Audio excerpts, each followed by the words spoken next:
खबर है मैं खुश आमदेद। मैं हूँ आपका होस्ट सईद काजी और मेरे साथ हैं मियाँ शाहिद साहब, मेरे को होस्ट। आज मुअज़्ज़ज़ मेहमान हैं हमारे साथ साबिक़ वफाकी वज़ीर जनाब अली मोहम्मद ख़ान, मरकज़ी रहनुमा PTI। पहले रन डाउन और फिर सीधे आएंगे, उनसे कुछ हालात पर रोशनी डालने की लिए उनको ज़हमत देंगे। बानी PTI से मुलाकात करवाने का इख्तियार किसके पास है, कहाँ पे हो? रोज़ाना हम it has become quite repetitive, लेकिन मसला क्या है? क्योंकि मसला यहीं फंसा हुआ है। बात हो भी रही है और नहीं भी हो रही, और कहाँ हो रही है। तहरीरी मुतालबात पर दस्तखत भी क्या करवाए जाएंगे? अच्छी बात है, करवा लिए जाएँ, मगर ये सियासत में तो 1 स्टेप फॉरवर्ड 2 स्टेप बैक चलता ही रहता है। बिजली के शोबे में वज़ीर मौसूफ कहते हैं 1100 अरब रुपए की बचत के समरात हुए हैं, मगर कहाँ गए हैं? मेरे ख्याल में ट्रिकल डाउन नहीं, ट्रिकल अप तो नहीं हो गए कहीं, जिस पर भी बात करेंगे। और last but not the least, greater Israel का नक्शा जारी कर दिया अरब ममालिक। बज़ाहिर तो सरापा एहतजाज है और होना भी पड़ेगा। अब इजराइल जो है अपने इरादे खोल रहा है जूँ जिस तरह ट्रंप आया। मगर पहले चलते हैं जनाब, बहुत शुक्रिया अली मोहम्मद ख़ान। हजूर, ये मुलाकात नहीं हो रही और कि ये बार बार हम एक ही बात कर रहे हैं, और वो बात ये है कि जो मुआहदा है अगर होता है PTI और गवर्नमेंट के दरमियान, तो गवर्नमेंट तो ये मुआहदा, मैं माफ़ी चाहता हूँ, मैं रिपीट कर रहा हूँ, कल भी मैंने यही बात की थी, मगर उलझा हुआ हूँ कि ये क्यों करेंगे मुआहदा आपके साथ। क्योंकि मुआहदे का मतलब ये है कि अगर आप कल आके कहते हैं जी ये खोल दें, इलेक्शन करवा लें, तो फिर उसके बाद तो ये कहीं नज़र नहीं आएंगे। तो why would they commit suicide? जनाब अली मोहम्मद ख़ान साहब। बहुत शुक्रिया। बिस्मिल्लाहिर्रहमानिर्रहीम। अल्लाहुम्मा सल्लि अला मुहम्मदिन व अला आलि मुहम्मद। हाजी साहब, ये एक ऐसा मामला है कि इसमें अगर कोई ये कहे कि सिर्फ तहरीक इंसाफ को ये मुज़ाकरात चाहिए या उनका इसमें फ़ायदा है, ये मेरी एक अंडरस्टैंडिंग है। हो सकता है कि मैं इस पे गलती पे हूँ, लेकिन जितना मैं कोई सियासत का अदना सा तालिब इल्म हूँ, वर्कर हूँ, मेरे ख्याल में जितनी तहरीक इंसाफ को इस वक्त एक ब्रेक थ्रू की ज़रूरत है, और उतना ही हुकूमत को भी। तो मैं एक छोटी सी बात कर देता हूँ। देखें, हमें क्यों ज़रूरत है? हमें इसलिए ज़रूरत है कि जिस तरह बदन को ऑक्सीजन की ज़रूरत होती है, इसी तरह हमारे इस सियासी जो इज्तिमाई बदन है तहरीक इंसाफ का, उसको उसका लीडर चाहिए। हमें इमरान खान साहब बाहर चाहिए, और ये जनाब इमरान खान साहब को मैंने खुद गोशगुजार ये बात की थी कि वो 70+ हैं। काजी साहब, आप और मैं उस जनरेशन से हैं जिसने इमरान खान साहब को खेलते देखा है। बिल्कुल। उस आदमी ने एक शहजादे की जिंदगी गुजारी है, और वजीर आजम बनने से पहले भी वो एक इंटरनेशनल फिगर था। आज बहुत से लोग ये बात करते हैं ना कि खान के लिए बात बाहर से क्यों होती है, सिर्फ इस वजह से इमरान खान के लिए अमेरिका या UK या इंटरनेशनली बात इसलिए नहीं होती कि वो एक फॉर्मर प्राइम मिनिस्टर हैं या वो एक बहुत बड़ी जमात के चेयरमैन है। वो इसलिए कि इन चीजों से पहले भी वो एक इंटरनेशनल इंटरकॉन्टिनेंटल फिगर थे। वो एक ब्रांड है, एक नाम। तो हमें खान साहब बात चाहिए। हमारा तो सबसे बड़ा मकसद ये है। उसके साथ साथ जुडिशल कमीशन भी हैं, 26 नवंबर, 9 मई, और जो हमारा मैंडेट है उसका भी कोई अता पता लगे ना कि ये मैंडेट किधर गया, कौम का वोट किधर गायब हो गया भाई। तो बहुत सारी चीजें हैं हमारी। लेकिन खान साहब, माफी चाहता हूँ, आपने जो मैंडेट वाला मुतालबा है वो तो फिलहाल विदड्रॉ किया है, टेक्टिकली यानी रिट्रीट की है ये आपने? मेरी खान साहब से मुलाकात नहीं हो पाई। अगर मैं मिलूंगा तो मैं उनको जरूर ये कहूंगा कि ये हमारे मुतालबात में अगर पहले नंबर पे तो खान की रिहाई ही होनी चाहिए। मैं तो ये कहूंगा कि खान साहब कहें कि आप ये रखें, मैं फिर भी ये कहूंगा नहीं, खान साहब की रिहाई कम अज कम अली मोहम्मद के लिए, मेरे जैसे करोड़ों वर्कर्स के लिए सबसे पहले इमरान खान की रिहाई है, उसके बाद कोई दूसरी बात होगी। लेकिन मेरे ख्याल में जो 8 फरवरी का इलेक्शन है सर, ये कैसे होगा? ये रिहाई कैसे होगी? ये तमाम मामलात कैसे चलेंगे? आज मुज़ाकराती टीम की आज भी मुलाकात होनी थी जो कि नहीं हुई। 2 दिसंबर को इजलास हुआ था सर, अभी तक इजलास तीसरा नहीं हुआ। क्या आपको तीसरा इजलास होता हुआ नजर आ रहा है? मियाँ साहब, मैं आपको अर्ज करूं, एक हमारे मुल्क में बड़े मियाँ साहब हैं, एक छोटे मियाँ साहब हैं। वो दोनों को दुनिया जानती है। एक प्यारे मियाँ साहब हैं, आपको मैं आज प्यारे मियाँ साहब कह रहा हूँ। तो हमारे प्यारे मियाँ साहब, देखिए मैं अर्ज करता हूँ कि इमरान खान साहब की जो रिहाई है वो हमारे लिए सबसे अहम है। साथ साथ 8 फरवरी का जो इलेक्शन है वो डाका कौम के एक हक पे, आईनी हक पे डाका पड़ा है, जिसको कोई फोरगो नहीं कर सकता। मैं नहीं कर सकता, इमरान खान साहब नहीं कर सकते, कोई नहीं कर सकता। वो हक अवाम का है जो उनको मिलना है। लेकिन सबसे पहले ये मुज़ाकरात आगे बढ़े, खान साहब की रिहाई हो, तो वो चीज़ भी हमने उस पर भी बात करनी है। उन्होंने अपने आप को इस पॉलिटिकल पूरा जो डायस्पोरा है, जो पॉलिटिकल एक पूरा एक जो एक पॉलिटिकल एक अजीब सी एक सिस्टम खड़ी हो, इससे अपने आप को डिस्टेंस करना है। और जो कुछ गलत हुआ है, जितना डिस्टेंस करेंगे वो चीज़ें बेहतरी की तरफ आती जाएंगी, और उनको अपने आप को कौम से नज़दीक करना है। और किसी भी मुल्क के इदारे तभी मजबूत होते हैं जब कौम और वो यकजान तो गालिब हों। इस बार हुआ ये है कि माजी में जब होता था, जैसे ये सिस्टम होता था, हाइब्रिड रिजीम्स आती थी या रिजीम चेंज होते थे, उसमें आप देखिए जरदारी साहब या मियाँ साहब की वो लेवल की पॉपुलैरिटी नहीं थी। 2017 में मियाँ साहब भी फारिग हुए हैं, जिस तरीके से हुए हैं उस पर मैं नहीं बात करता, लेकिन उनको अवाम की तरफ से वो रिएक्शन का सामना नहीं करना पड़ा मियाँ साहब के केस में जो इस बार हुआ है। तो मेरे ख्याल में हमें हमारे मुल्क को भी ये सूट करता है, हुकूमत है। इस पे मुझे सिर्फ एक बात करके फिर आपने जो सवाल करना है मैं बैठा हूँ, वो ये है कि अगर कोई नाबगैर रोजगार टाइप बंदा हो जिसको कुछ ना मिल रहा हो और वो अचानक आ जाए एमपी एमएनए या मिनिस्टर बन जाए, वो तो कहेगा नहीं इसको चलाओ, इसको 4 साल मजीद नहीं, इसको 40 साल चलाओ। वैसे चलता नहीं है। लेकिन जो पुराने सियासतदान हैं, जिन्होंने इस मुल्क में सियासत करनी है, जिन्होंने लाहौर में, गुजरावाले में, फैसलाबाद में सियासत करनी है, जिन्होंने साउथ पंजाब में, सेंट्रल पंजाब में बंदे खड़े करने हैं, मैं मियां नवाज शरीफ की बात कर रहा हूं। मियां नवाज शरीफ आप क्या समझते हैं, क्या उसको नहीं पता कि ये फॉर्म 47 पे ये लोग आए हैं, खुद बैठे हारे बैठे हैं, उनकी साहबजादी हारी बैठी है, छोटा भाई उनका हारा बैठा है, उनको क्या इसकी फिक्र नहीं होगी? क्या हुकूमत मिलकर सियासत कुर्बान करने के लिए तैयार होंगे? तो उनको भी कोई रिस्पेक्टेबल वे आउट, मेरे ख्याल में अगर वो पॉलिटिकल एक्यूमेंट से काम ले रहे हैं, अगर ले रहे हैं, तो उनको भी रास्ता चाहिए, क्योंकि हुकूमत तो चली जाएगी, आज नहीं तो कल खत्म हो जाएगी। पंजाब हाथ से जा रहा है उनके, पंजाब इमरान खान के साथ खड़ा हो गया। तो इसलिए ये जो पॉलिटिकल सोल्यूशन है, ये जो डायलॉग है, ये भूल जाए। लेकिन अली मोहम्मद खान साहब, आपने 3 रास्ते तो बता दिए हैं, लेकिन ये होगा कैसे? क्योंकि जो दोनों फरीक हैं जो मुज़ाकरात कर रहे हैं, वो एक दूसरे को कह रहे हैं कि हम एक दूसरे को इल्ज़ाम लगा रहे हैं कि वो बाइख्तियार नहीं है। तो फिर बाइख्तियार कौन लोग हैं जो मुज़ाकरात करेंगे और ये तीनों रास्ते निकलेंगे? देखिए, मैं इसको इस तरह से नहीं मैं एग्री करता। बिल्कुल लोग लगी लिपटी वाली बात करते हैं, मैं स्ट्रेट बात करता हूँ। इस सारी बात का मकसद ये है कि एस्टैब्लिशमेंट की जब तक सपोर्ट नहीं होगी, कोई सोल्यूशन नहीं निकल सकता। अगर कोई ये कहता है कि पॉलिटिकल लीडरशिप जितनी है ये बस हाथ पे हाथ, अगर ये चाहे तो सोल्यूशन की तरफ जा सकते हैं, अगर ये चाहे। जी मियाँ साहब, आपका सवाल तशना रह गया, फिर बात तो सर आपको ये होता हुआ नजर आ रहा है कि आपको इमरान खान साहब रिहा होते हुए नजर आ रहे हैं, आजाद होते हुए? पहले तो एक बात मैं बताऊं, अभी थोड़ी देर पहले आपके प्रोग्राम से पहले वालिदा मोहतरमा के साथ बैठा हुआ था, गुफ्तगू हो रही थी, तो मेरी माँ कोई 80 साल से ज्यादा है, आप कहेंगे माँ किधर से बीच में आ गई। वो जेल मेरे पास आई थी अडियाला, तो मुझे पश्तो में कहती हैं कि लड़ाई में अपना मोर्चा खाली नहीं छोड़ना।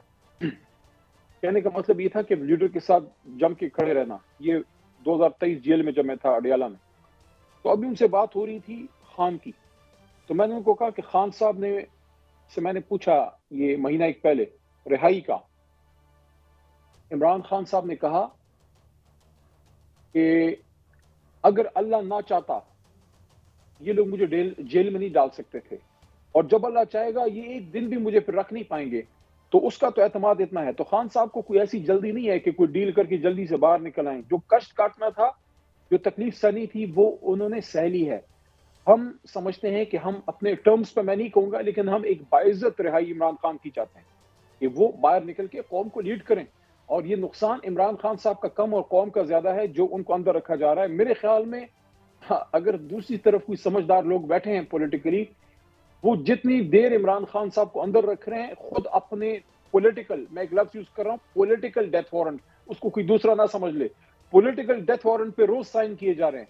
द मोमेंट इमरान खान साहब is release, the clock will stop ticking for them.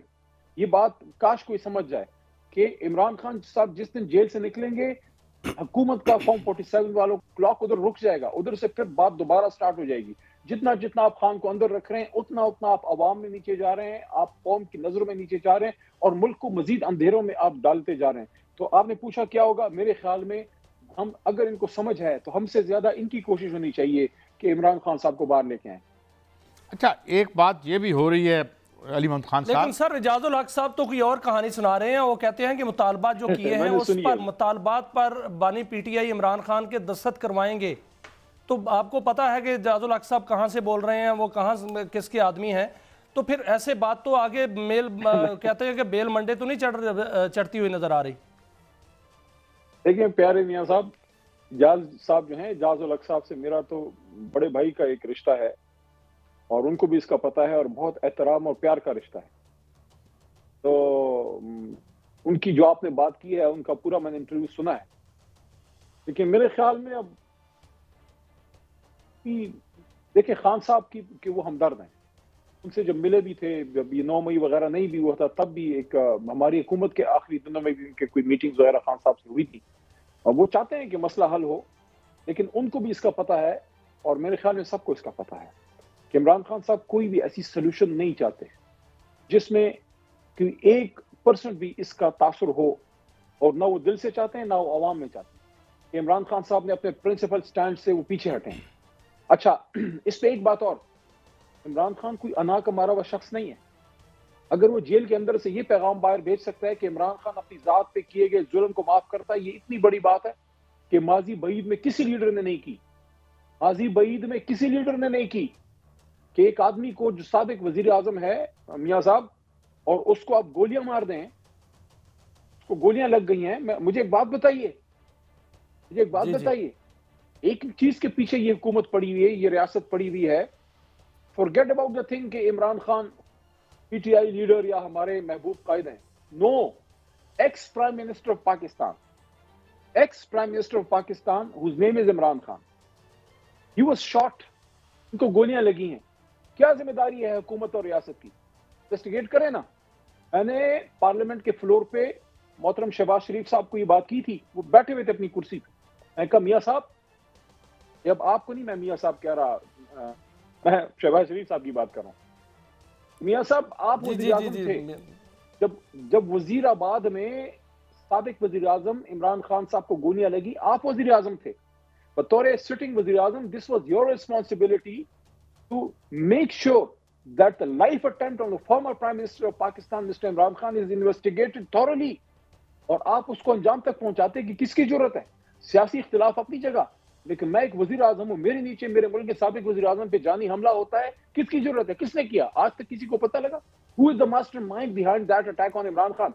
तो ये जो चीजें हैं ना, ये इस तरह नहीं है, इतनी सादी नहीं है कि इमरान खान को आपने अंदर डाल दिया। अगर वो एक आदमी है तो फिर आप कामयाब हैं, लेकिन अगर वो एक सोच का नाम है और उस सोच के फ्लैग बियरर्स, उस सोच को आगे ले जाने वाले अगर करोड़ों हैं और सिर्फ इधर नहीं मुल्क से बाहर भी बैठे हैं, तो फिर जितनी जल्दी आप इस अपने सर की आफत को टालें उसमें उतनी ही आपकी खैर है, क्योंकि इमरान खान अकेला नहीं है, अली मोहम्मद जैसे करोड़ों उसके साथ हैं और हम एक विजन पे हैं।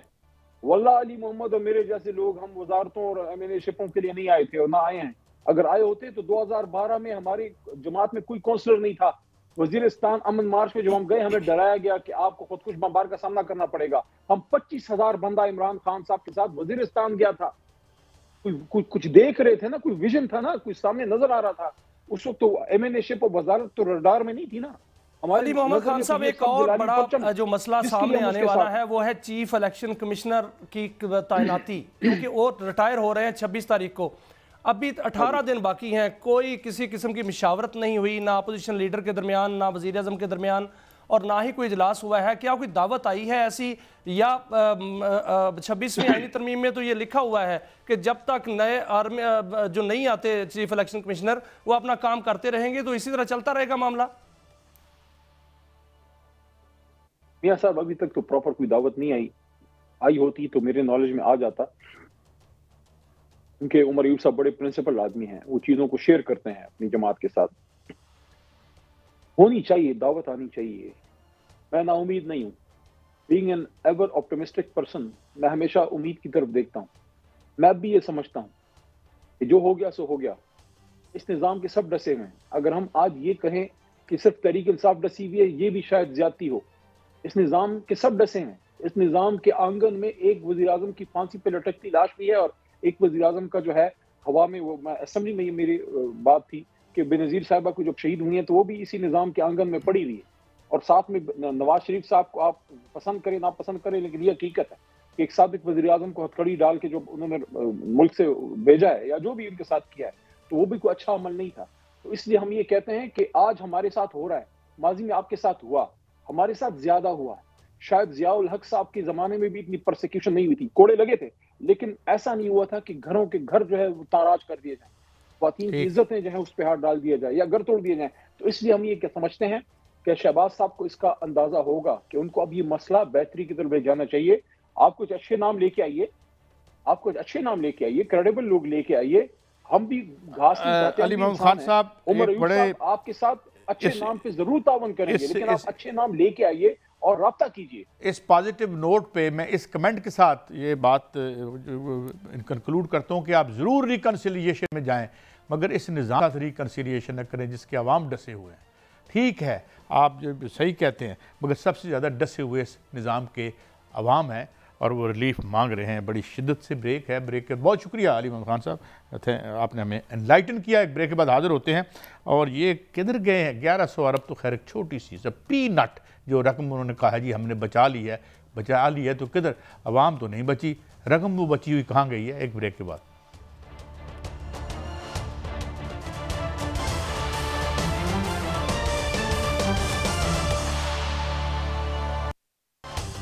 Welcome back. नाज़रीन, हमारे साथ मौजूद हैं डॉक्टर खाकान नजीब, माहिर मईशत हैं, किसी तारुफ के मोहताज नहीं हैं।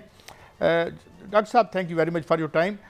बहुत अच्छी खबरें हमें हमारे अवैस लगारी साहब सुनाते रहते हैं। आज उन्होंने कहा है जी कि बिजली के शोबे में हमने 1100 अरब रुपए बचाए हैं। अब अगर तो ये IPPs के प्रॉफिट्स की बात कर रहे हैं तो then it's a gross understatement. वो तो तकरीबन हमने पूरी रियासत ढाल के, जैसे पंजाबी में कहते हैं, पिघला के प्रॉफिट्स के ब्लैक होल में डाल दी और अभी भी कुछ नहीं बन पा रहा। इफ़ एट ऑल ये पैसे अगर बचे हैं तो कहाँ गए हैं, क्योंकि अभी बिजली की कीमत में तो एक पैसे की कमी भी नहीं हुई। तो ये इसे कैसे आप इंटरप्रेट करेंगे आवाम के लिए, जनाब डॉक्टर साहब? जी देखिए, बात यह है कि जो 2002 और 1994 के IPPs थे, उनमें से 5-6 के साथ मेरा ख्याल है ये तय हुआ है कि उनको बंद कर देंगे। तो जो उन पे पेमेंट जा रही थी, जिसको कैपेसिटी पेमेंट कहते हैं, वो ख़त्म हो जाएगी। इसी तरह जो पाकिस्तान में IPPs जो लगे हुए हैं 1994 और 2002 के, उनकी जो कैपेसिटी थी वो इस तरह पे हो रही थी, यानी कि हम टेक और पे पे थे, वो टेक एंड पे पे चली जाएगी। तो इसको अगले 2, 4, 10 साल पे अगर आप मुहित करें तो आप एक फिगर इस तरह का क्रिएट किया जा रहा है कि अगर ये सारा पेमेंट होती रहती तो इतना एक्स्ट्रा खर्च होता। तो इसको इस तनाजुल में देखना चाहिए। अभी भी जब ये माफी चाहता हूं, मैं इंटरजेक्ट कर रहा हूं, इसका मतलब ये बचत अगले 10 साल में होगी हमें। जी, अब साल तो उनको बताने चाहिए एग्जाम अथॉरिटीज को कि उन्होंने कितने पे ये कैलकुलेट किया, क्योंकि ये सालाना की बजट सेविंग इसलिए नहीं हो सकती कि 2300 अरब तो टोटल IPPs की पेमेंट है, तो वो उसमें से 1100 अरब तो नहीं बच सकते। So over a course of time आप ये 1100 अरब बचा सकते हैं, ये कहना चाह रहे हैं वो। इसकी ऑब्वियसली अगर डिटेल में जाके जुजियात में कैलकुलेशन देखेंगे तो हमें अंदाजा हो जाएगा कि मेरा मतलब है असली डॉक्टर साहब हम कहिए ना, जिसे पंजाबी में कहते हैं थोड़े वालों ना ही समझिए, क्योंकि हमसे तो हर महीने वो ले लेते हैं जनाब ये तेल की कीमतें बढ़ गई हैं, हमें तो 1 दिन का मौका नहीं देते, बल्कि जब बिजली का बिल फेंकते हैं, मैं कल देख रहा था मेरे पास सिर्फ 2 दिन का टाइम था और उसके बाद 900 रुपये और पड़ जाने थे। तो बहरहाल anyway, how do you look at this, ये जो बचत की बात कर रहे हैं, ये 12-15 रुपये, फिर मियाँ साहब आपसे बात करेंगे कि कितने 20-15-20 रुपये कभी नीचे आएंगे और कोई उसका टाइम फ्रेम नजर आता है आपको? अगर मतलब डॉक्टर साहब आज ही उन्होंने अवैस लगारी साहब ने आज ही दावा किया है कि 10 रुपये तक हम बिजली जो है वो कम करनी चाह रहे हैं और इसी साल करना चाह रहे हैं, और IMF जो है सेल्स टैक्स कम करना नहीं चाह रहा, जो कि दरखास्त की गई थी वो मुस्तरद कर दी गई। क्या आप समझते हैं कि ये भी हुकूमती दावा जो है उसमें वो कोई वजन है? एक तो ये बात बिल्कुल क्लियर है कि IMF पाकिस्तान में बिजली के नर्ख नहीं सेट करता। डिस्कोस जो कि सरकारी तहवील में है, वो एक पिटिशन लेकर जाते हैं नेपरा के पास, नेपरा उस पिटिशन पर एक चीज़ जारी करता है, उसकी नोटिफिकेशन गवर्नमेंट ऑफ पाकिस्तान एक जिसको कहीं सब्सिडी से करती है। IMF सिर्फ ये कहता है कि जो नेपरा ने आपके डिस्कोस के कहने पे जारी किया है, जो इजरा किया है टैरिफ का, उसको आप इम्प्लीमेंट कर दीजिए। तो एक तो बात बिल्कुल क्लैरिटी रखें, और ये वो शख्स आपको बता रहा है जिसने पाकिस्तान का ओनली कंप्लीटेड प्रोग्राम जो है, उसमें जो कोर टीम है, मैं उसका मतलब मैं उसको स्टीयर करता था उसमें। दूसरी बात यह है कि अब अगर आज, या मैं तो 2 साल से कह रहा हूं कि हियर्स, आप ये फिगर्स नोट कर लें, अगर बिजली के निर्ख कम होने हैं और IMF को एग्री करवा ही लेना चाहिए इन चीज़ों पे, here's the following list. Number 1, ये जो IPPs जिसका 1100 अरब है, इसका सालाना का इम्पैक्ट निकाल लीजिए, तो मेरा ख्याल है ये 3 से 5 या 6 रुपए के दरमियान कहीं आएगा, डिपेंडिंग कि क्या कैस्केडिंग है इनके कम होने की। नंबर 2, आपका एक 3 रुपए 28 पैसे आपके बिल में एक सरचार्ज है जिसको DSC कहते हैं, डेट सर्विसिंग सरचार्ज। ये वो PHPL यानी कि कंपनी में हमने कुछ डेट पार्क किया हुआ है, वो हम आपसे उसका मार्कअप लेते हैं हर महीने। ये 3 रुपए 28 पैसे आपके पास हैं। अगर इस डेट को हैंडल कर लिया जाए, जिसके कई तरीके हैं, तो आप इसमें से पैसे बचा सकते हैं। नंबर 3, एक रिटर्न ऑन इक्विटी है जो हम गवर्नमेंट के भी यानी कि पब्लिक सेक्टर के भी पावर प्लांट्स को दे रहे हैं। गवर्नमेंट अगर अपना वो शेयर कम करना चाहे तो वो बिल्कुल कम कर सकती है, और उसमें से 1 से 2 या 3 रुपए डिपेंडिंग के कितना कम होता है आप बचा सकते हैं। नंबर 4, एक IPPs का जो 2015-16 में लगे हैं, उनका एक बोझ है जो इनिशियली बहुत ज़्यादा है पहले 10 साल में उस डेट का। वो डेट 10 साल का है, जबकि प्रोजेक्ट 25 साल। मैं इंटरजेक्ट कर रहा हूं क्योंकि मैं चाहता हूं एक सादा ज़बान में आवाम की बात हो जाए। मैं जब खबर पढ़ता हूं कि मेरे बिल्कुल यहाँ से चंद किलोमीटर दूर वाघा से परे 4 रुपए का वो यूनिट देते हैं, 4 से लेकर 11 रुपए तक है, और 400 यूनिट तक वो फ्री दे लेते हैं। तो ये कैसे हुआ कि ठीक है हमने बड़ी मुश्किल से आज़ादी ली और हम बड़ा फ़ख्र भी है हमें उस पर, मगर ये जो हरकतें कर रहे हैं ये तो बड़ी काबिल शर्म है। If they could have done, why couldn't we, and why ये ऐसे यहाँ क्यों हुआ और वहाँ क्या हुआ? हमने सरकार की मोनोपोली में सारे साथ नेपरा की भी आपने बात की थी। नेपरा की रिपोर्ट कहती है कि 20 रुपए फी यूनिट तक बिजली सस्ती हो सकती है। तो अगर नेपरा ये रेगुलेटर जो है ये तजवीज़ दे रहा है तो फिर हो सकती होगी। सो वो कर देना। देखें ना, ये मुझे पहले डॉक्टर साहब मुझे ये बताइएगा, माफ़ी चाहता हूँ डॉक्टर साहब, आई एम सॉरी मैं इंटरजेक्ट करूँ, ये बताइएगा कि वो क्यों 4 रुपए की दे रहे हैं और हम क्यों नहीं दे पा रहे? ये जो जितनी टर्मिनोलॉजी है इसमें तो लोग हमारे बेचारे उलझ जाएंगे, पहले बिजली के बिलों के मारे हुए हैं। तो पहले ये फरमा दीजिए कि वो 4 रुपए क्यों दे रहे हैं? मैं पहले ये नेपरा वाली बात, क्योंकि उसी से तसलसल है, तो मैंने आपको 4 चीजें गिनवा दी। 5वीं आखिरी चीज ये है कि अगर आप बिजली को एफिशिएंटली बनाएंगे, यानी कि फॉलो करेंगे जिसको हम मेरिट ऑर्डर कहते हैं, तो आपको कभी बिजली जो है वो सस्ती दिखाई देगी। और आखिरी बात यह है कि गवर्नमेंट के एक बहुत बड़े टैक्स का बोझ है, GST, income tax, sales tax, वो उठा लें। अब ये 5-6 चीजें करके आप इमीडिएटली बिजली के जो निर्ख हैं इस वक्त वो 35 रुपए के करीब करीब ला सकते हैं। इससे ऊपर ये सारी चीजें हैं। एक तो ये बात हुई। दूसरी बात ये है विच इज द फॉलोइंग, कि पाकिस्तान में क्यों टेलीकॉम की कंप्लेंट नहीं आती?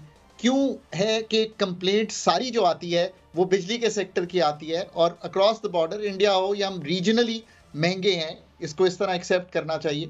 डिस्कोस की एक मोनोपोली है और सरकार चला रही है, जेनकोस सरकार चला रही है, NTDC सरकार चला रही है। ऐसा कोई काम टेलीकॉम सेक्टर में सरकार नहीं कर रही। टावर्स भी प्राइवेट, कंपनीज भी प्राइवेट, PTCL भी प्राइवेट। ये वो कंपेटिटिव इंडिया में क्या हो रहा है डॉक्टर साहब? इंडिया में प्राइवेटाइज नहीं है ये जी। कंपेटिटिव मार्केट है इंडिया में, कुछ गवर्नमेंट के भी हैं, कुछ प्राइवेट के भी हैं, बट एक कंपेटिटिव मार्केट बन गई है। उन्होंने अपनी जो बिजली का निज़ाम या तरसील है, रिटेल लेवल पर सब इसको जो है कंपेटिटिव मार्केट में ले आते हैं। पाकिस्तान में आप हैरान हो जाएंगे अगर मैं आपको ये कहूँ, आप कहेंगे कमाल की। 11 साल से ये जो कंपेटिटिव मार्केट की गुफ्तगू है, 11 साल से मैं सुन रहा हूँ। आज भी ये कहा जा रहा है कि फिर कैबिनेट की अप्रूवल हो गई और करने जा रहे हैं। को फिर मियां साहब आपसे सवाल करते हैं, मुझे ये बताएं इसमें अगर मैं ये बॉटम लाइन कहूँ कि इधर काम इंतहाई नाअहल, नालायक और करप्ट लोगों के हाथ में था जिन्होंने ठेकों में से माल बनाया, और उधर शायद उस तरह से माल नहीं बनाया गया जिस तरह यहाँ बनाया गया, तो ये दुरुस्त होगा? हमने अपनी तहवील से अदारे नहीं निकाले। आपको मालूम है जब वो सरकारी तहवील में रहते हैं तो लीकेजेस, इतनी ज़्यादा होती हैं, एफिशिएंसी उतनी कम होती है, क्वालिटी ऑफ सर्विस जो है वो पुअर होती है। एक आपको नेपरा की ही रिपोर्ट का फिगर कोट कर देता हूँ, 600 अरब रुपए की accepted line losses plus less collections हैं 2024 जब मालियाती साल ख़त्म हुआ। जब अगला मालियाती साल जिसमें अब है ख़त्म होगा तो 600 अरब का ही और नुकसान होगा। ये है एक्सटेंट ऑफ चैलेंज जिसको ओवरकम करना है। मेरा ख्याल है कि मैं एक बात और पूछ, इस तरह बात कर लेते हैं। मेरे ख्याल में वहां चूंकि मोदी उसके खानदान के लोग खुद बिजली नहीं बनाते, डेवलपमेंट जो है वो होने जा रही है, और बड़ी खबर ये है कि हुकूमत रूल्स एंड रेगुलेशन जारी करने लगी है क्रिप्टो करेंसी के हवाले से, और हुकूमत इस हवाले से कानून साजी भी करने जा रही है और रेगुलेशन जो है वो मुतारफ कराने जा रही है।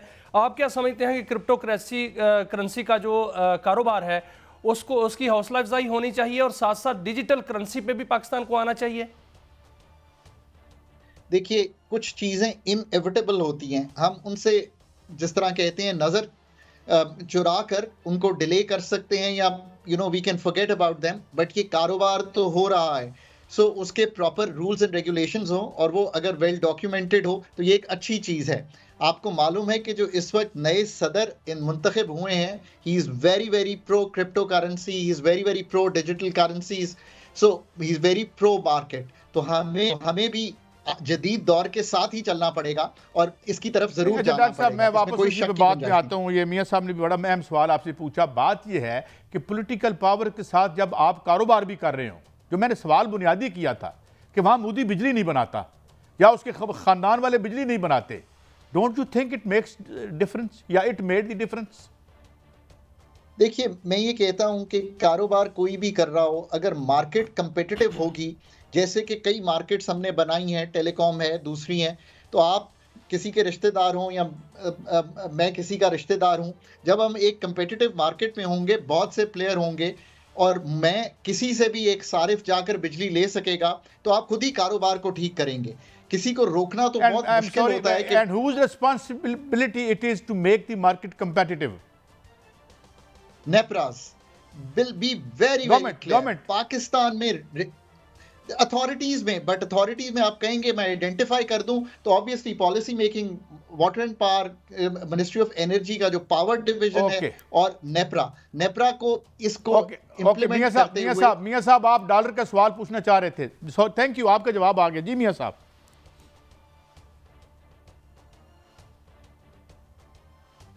डॉक्टर साहब देखें, मैं कल वज़ीर आज़म के हवाले से देख रहा था कि वज़ीर आज़म ने कहा कि जो टैक्स का निज़ाम है वो कारोबार में रुकावट है, और टैक्स तो IMF ने के बगैर हम जो है वो उसको हिला नहीं सकते। तो 37 माह का प्रोग्राम है IMF का, तो हम क्या 37 माह अब इंतज़ार करेंगे? तो फिर उड़ान पाकिस्तान उड़ान कैसे भरेगा सर? पाकिस्तान में टैक्स के निज़ाम को और IMF को भी कन्विंस करना पड़ेगा कि 39% टैक्स इनकम्स पे जो आप कमाते हैं या मैन्युफैक्चरिंग पर इससे भी ज़्यादा टैक्स लगाकर पाकिस्तान को कंपेटिटिव नहीं रखा जा सकता। ये कन्विंसिंग तो मेरे दोस्त आपने करनी है ना। You have to put people on that table which is negotiating with the IMF who can look them in the eye and say कि अगर दुबई में जीरो इनकम टैक्स होएगा तो हम काजी साहब जैसे इतने बड़े एंकर पाकिस्तान छोड़ के दुबई चले जाएंगे। So think about it. Pakistan के एक्सोडस की एक वजह, हम पाकिस्तान को जब अनकम्पेटिटिव बनाते चले जाएंगे कॉस्ट ऑफ डूइंग बिजनेस पे, हमने बिजली की बात कर ली, अब टैक्स के निज़ाम की करें। फिर यूनिफॉर्मिटी ऑफ टैक्स रजीम, ये कैसे हो सकता है कि 55% रिटेल और होलसेल है और आप उससे टैक्स लेने में ही ना कामयाब हों, आगे ही ना चल पाएं? ये कैसे हो सकता है कि कॉर्पोरेट टैक्स रेट दुनिया में 25-28% के इर्द गिर्द हो, रीजन में भी, बाकी मुल्कों में भी, आप उसको 39% से भी ऊपर रखे हों? फिर आपको जिस तरह रेंट एंड इनकम पे टैक्स है, CVT है, सुपर टैक्स, टर्नओवर टैक्स, इन सब टैक्सेस को विड्रॉ करना पड़ेगा। अब मैं गुफ्तगू जो कर रहा हूं वो ये नहीं कह रहा कि कितने टैक्सेस लगाने हैं, मैं टैक्स के निज़ाम में वो तब्दीली लाना चाहता हूं जो ग्रोथ फ्रेंडली हो। अब कस्टम्स का टैरिफ्स हैं, उनको ठीक करना पड़ेगा। सर हम करेंसी की बात कर रहे थे, क्रिप्टो करेंसी की। अब करेंसी तो डॉलर भी है, डॉलर जो है वो बहुत महंगा है पाकिस्तान में और पूरी दुनिया में डॉलर का राज है, लेकिन ये कहा जा रहा है कि जो करेंसीज हैं वो अपनी लोकल करेंसीज ऊपर आ रही हैं और डॉलर जो है वो अब उसकी इजारादारी खत्म होने जा रही है। आप देख रहे हैं कि 2025 में क्या डॉलराइजेशन जो है वो कम होती हुई नजर आ रही है? वो अमेरिका के बारे में एक वर्ड यूज होता है मार्केट्स में, हम करते हैं अमेरिकन एक्सेप्शनलिज्म। उनकी जो एक कंपनी है ना जिसको आप कहते हैं एप्पल, उसका हुजम जो है 3.8 ट्रिलियन डॉलर्स है। बहुत डॉक्टर नजीब साहब, बहुत खुशी हुई आपसे बात करके, हमेशा होती है, और आप हमेशा हमें एनलाइटन करते हैं, हम कोशिश करते हैं बात को समझने के लिए। एक ब्रेक की तरफ बढ़ते हैं और ये बढ़ते हैं ग्रेटर इजराइल का क्या मंसूबा है, और यूरोप और अमेरिका के दरमियान ठन गई है। पहली दफ़ा नेटो के ममालिक एक दूसरे के सामने आ गए हैं। ये क्या करने जा रहे हैं जो नए ट्रंप आ रहे हैं? एक बड़ी दिलचस्प स्टोरी आपके साथ शेयर करेंगे, उस पर तजिया करेंगे एक ब्रेक के बाद।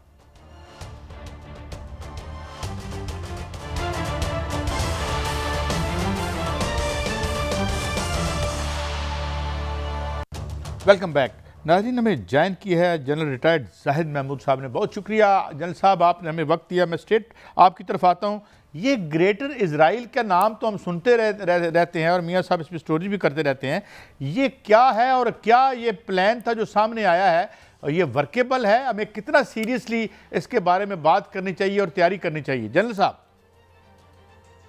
जी काजी साहब, thank you very much for the invite. देखिए, ग्रेटर इजराइल का जो कॉन्सेप्ट है वो तो अनफॉर्चुनेटली उसकी एप्लीकेशन तो हो चुकी।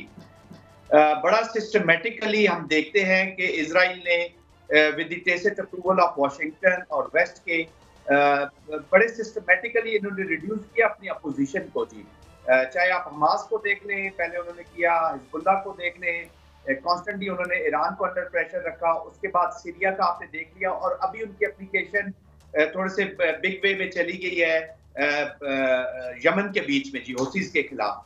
तो उन्होंने अपनी जो मेन अपोजिशन थी उसको तो they have taken them out थी। और हम नेतन्याहू को वो बातचीत भी जो बैक यार्ड पे कर रहे हैं कतर में, दोहा में जो टॉक्स भी हो रही है, उसके बावजूद उन्होंने अपना जो स्टांस रखा हुआ है कि total end to the war. Total end का मतलब यह है कि वो अपने जो पॉलिटिकल ऑब्जेक्टिव्स हैं, जो अपने मिलिट्री ऑब्जेक्टिव्स के थ्रू, अपनी मिलिट्री एप्लीकेशन के थ्रू अपने पॉलिटिकल ऑब्जेक्टिव्स को एंड स्टेट तक वो अचीव करना चाहते हैं। जी तो ग्रेटर इजराइल उन्होंने वही कॉन्सेप्ट है कि this land is for the Jews. यहाँ पे फलस्तीनियन जिनको अभी कई अमरीकी अहदेदार जो अभी आके टेक ओवर करेंगे, ऑलरेडी वो डिक्लेयर करते हैं कि there is no word like Palestinian. ये मैं उनके जो हॉका भी हैं, जो एम्बेसडर आएंगे वहाँ पे, जो एनवाइज हैं, उन लोग की जो प्रो इजराइल है, तो वो कहते हैं जी इधर अरब है या पर्शियन है इसमें, और या जूज है, तो ये लैंड दिस बिलोंग टू जूज। वो समझते हैं कि फलस्तीनियंस दुनिया में कहीं और जाके बच सकते हैं, लेकिन यहाँ पे उनका रहना नामुमकिन है। तो इसकी एप्लीकेशन मेरी नजर में तो बहुत जनरल साहब, जो सहूनी है उन्होंने तो करबला से खैबर तक और यरूशलेम से मदीना तक और तूरे सीना तक और सऊदी अरब और तमाम अरब ममालिक जो हैं उनको जो है वो ग्रेटर इसराइल का हिस्सा जो है करार दे दिया है, और उन्होंने नक्शा भी जारी कर दिया है एक। अब क्या मुस्लिम उम्मा जो है वो इसको रोकने के लिए कोई तैयार है क्या? अगर कोई ऐसा सहूनी मंसूबा जो मक्का मदीना की तरफ मैली आंख को देखेगा, तो क्या कोई बड़ी जंग जो है वो छिड़ सकती है, जिसको जंगों की माँ भी कहा गया है? देखिए, अनफॉर्चुनेटली जो फर्स्ट फेज है जिसके बीच पे, देखिए वो तो डिस्टर्ब तो वो पूरे रीजन को रखेंगे और ये थ्रेट आगे बढ़ेगी। मैं हमेशा इस चीज को चैंपियन करता रहा हूँ, आर्गुमेंट करता रहा हूँ, और आपके प्रोग्राम में मैं पहले एक दफा जिक्र कर चुका हूँ कि हमें ये मत समझे मुस्लिम वर्ल्ड भी और हम लोग भी, पाकिस्तान भी, क्योंकि ईरान तक तो जंग आ चुकी है, मुस्लिम वर्ल्ड भी ये मत समझे कि मेरे नेबरहुड पे जो आग लगी हुई है वो मेरे घर में नहीं आएगी। इस आग ने फैलना ही फैलना है, इस आग ने आगे जाना ही जाना है। और आपने उम्मा की बात की है, काश के हम उम्मा होते, हम एक यूनाइटेड फ्रंट पेश कर सकते, लेकिन हम समझ रहे हैं कि शायद ये आग मेरे तक नहीं पहुंचेगी, लेकिन ये आगे बढ़ेगी जरूर। तो देखिए, जब तक हम यूनाइटेड फ्रंट की बात करें, आप वॉर हो जाए ना जी, वॉर को आप वॉर के में मुकाबला कर सकते हैं। ये तो जेनोसाइडल वॉर थी, these were the genocidal actions. Unfortunately आज इंसानियत भी शर्मसार है और हमारा रिस्पॉन्स जो है एज अ उम्मा वो भी शर्मसार किस्म का है। तो हमने इसको अंडरस्टैंड करना है, यूनिटी की जरूरत है। देखिए, हम प्रो पीस है। आपने ट्रंप की बात सुनी होगी, उन्होंने एंटी वॉर की बात करते हैं, पूरी दुनिया बड़ी खुश रहती है कि वो एंटी वॉर है। मैं समझता हूं जाती तौर पे कि एंटी वॉर होना, उनका होना या ना होना मेरे लिए असर नहीं रखता। वॉर तो इराक में भी खत्म हो गई थी, वॉर तो अफगानिस्तान में भी खत्म हो गई थी, क्या वहां पे पीस आया है कि नहीं? I would love to have a Trump pro peace, total peace वाला ट्रंप चाहिए, टोटल पीस वाला अमेरिका चाहिए। अगर वो टेसिन अप्रूवल दे के अपनी सर बिल्कुल आपने ठीक कहा कि अगर वो एक एक करके शिकार करेगा और एक घर में आग लगेगी दूसरे में भी लग सकती है, अगर ईरान को वो हिट कर सकता है तो फिर आगे हम पाकिस्तान भी है, पाकिस्तान पे भी उसके असरात आ सकते हैं। ऐसी सूरत हाल अगर होती है तो क्या आप देख रहे हैं कि पाकिस्तान और इसराइल का टकराव होगा?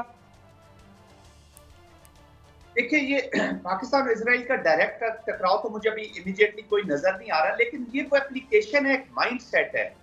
हम इस वक्त माइंडसेट का मुकाबला कर रहे हैं अपने रीजन में भी और इंटरनेशनली भी। एक माइंडसेट जो न्यूक्लियर पाकिस्तान के खिलाफ है, एक माइंडसेट जो पाकिस्तान की एक जो ताकत है उसके खिलाफ जो माइंडसेट है, हम उसका मुकाबला कर रहे हैं। तो हमने उसको देखने की जरूरत है कि हिंदुत्व वाला माइंडसेट हमारे पड़ोस में है और एक सोनी जो आपने बात की है वो माइंडसेट है, वो इंटरनेशनल उसकी एप्लीकेशन है। तो हमने उसका मुकाबला तो करना होगा और वो डिफरेंट डोमेन्स में हमारे ऊपर अटैक करेगा। अच्छा जलील साहब, ये जो इंडिया का डिप्लोमेट आया है वहाँ पे, वो कैसे देखते हैं आपको, क्या इंटेंशंस हैं उनकी, और पहले यह दरअंदाजी हमारे यहाँ हो रही है, हाउ शुड वी रिस्पॉन्ड? आप अफगानिस्तान के कॉन्टेक्स्ट में काजी साहब पूछ रहे हैं मुझसे? जी सर, ये अफगानिस्तान के कॉन्टेक्स्ट। जी काजी साहब, अभी तो उन्होंने बहुत क्लियरली अपना स्टांस जो है वो दे दिया है। वो नजर आ रहा है हमें कि वो इंडिया के साथ इस वक्त इकोनॉमिक पार्टनर के तौर पे उसको देख रहे हैं, उनके प्रॉक्सी के तौर पर वो इस्तेमाल होंगे और मोदी इनको यूज करेंगे। उन्होंने क्लियरली इंडिकेट किया है कि वो भारत के साथ वो प्रेफरेंस में ला रहे हैं ओवर पाकिस्तान, हमारा सब कुर्बानियों को बुला के, और वो प्रेफरेंस में ला रहे हैं ओवर चाइना जो उनका नेबर भी है, हम सब का नेबर भी है। तो वो अपनी चॉइसेस कर रहा है, वो एज अ प्रॉक्सी अभी यूज होगा।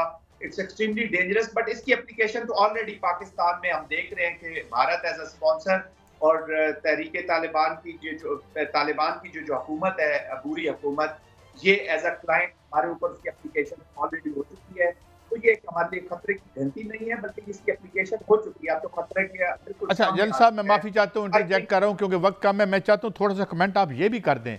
फर्स्ट टाइम हुआ है कि जो नेटो स्प्लिट नज़र आती है हमें, जो कि सबसे बड़ा मिलिट्री अलायंस है दुनिया का, इस पर ज़रा जो मैं अभी बात हो रही थी हमारी ऑफ दी स्क्रीन, काइंडली इस पर भी ज़रा गाइड कीजिएगा कि व्हाट्स दिस, ये क्या हो रहा है? आई थिंक पूरे नेटो की कंट्रीज जो है वो ट्रम्प साहब के आने से परेशान हैं और वो रिस्पॉन्ड कर रहे हैं। वो समझ रहे हैं कि एक एम्पीरियलिस्टिक अप्रोच है जो ट्रम्प ने अपनाई है। वो ऐसे लग रहा है कि जैसे कोई इंपीरियल वो पुराना टाइम वापस आ गया। वो थ्रेटन भी कर रहे हैं। फिर उन्होंने कहा जी कि 5% ऑफ द जीडीपी तमाम नेटो की कंट्रीज कंट्रीब्यूट करेंगी। तो हाँ, आई थिंक ये जो उन्होंने अभी ग्रीनलैंड और ये पनामा लेक के ऊपर और खासतौर पे कनाडा के जिस तरीके से उन्होंने सरकास्टिकली कहा है कि आपको लगता है कि हमारी 51st स्टेट है, तो I think NATO is under pressure. और ट्रम्प का ये जो सेकंड टेन्योर होगा ये यूरोप के लिए, ईयू के लिए और नेटो के लिए फुल ऑफ सरप्राइजेज होगा। और हम यूरोप में मैं एक बहुत बड़ी चेंज मुस्तकबिल में आते हुए देख रहा हूं। Jalil Sahab, it is a great pleasure to have you on the show. Thank you very much for analysing us. तो ये एक बड़े दिलचस्प पैद में जिस तरह जन साहब का हमने कदम रख दिया, ये 2025 जो है इसके दामन में और क्या क्या है इसके पे हम तबसरा करते रहेंगे। अगले हफ्ते फिर मिलेंगे। इजाज़त दें, अल्लाह हाफिज़।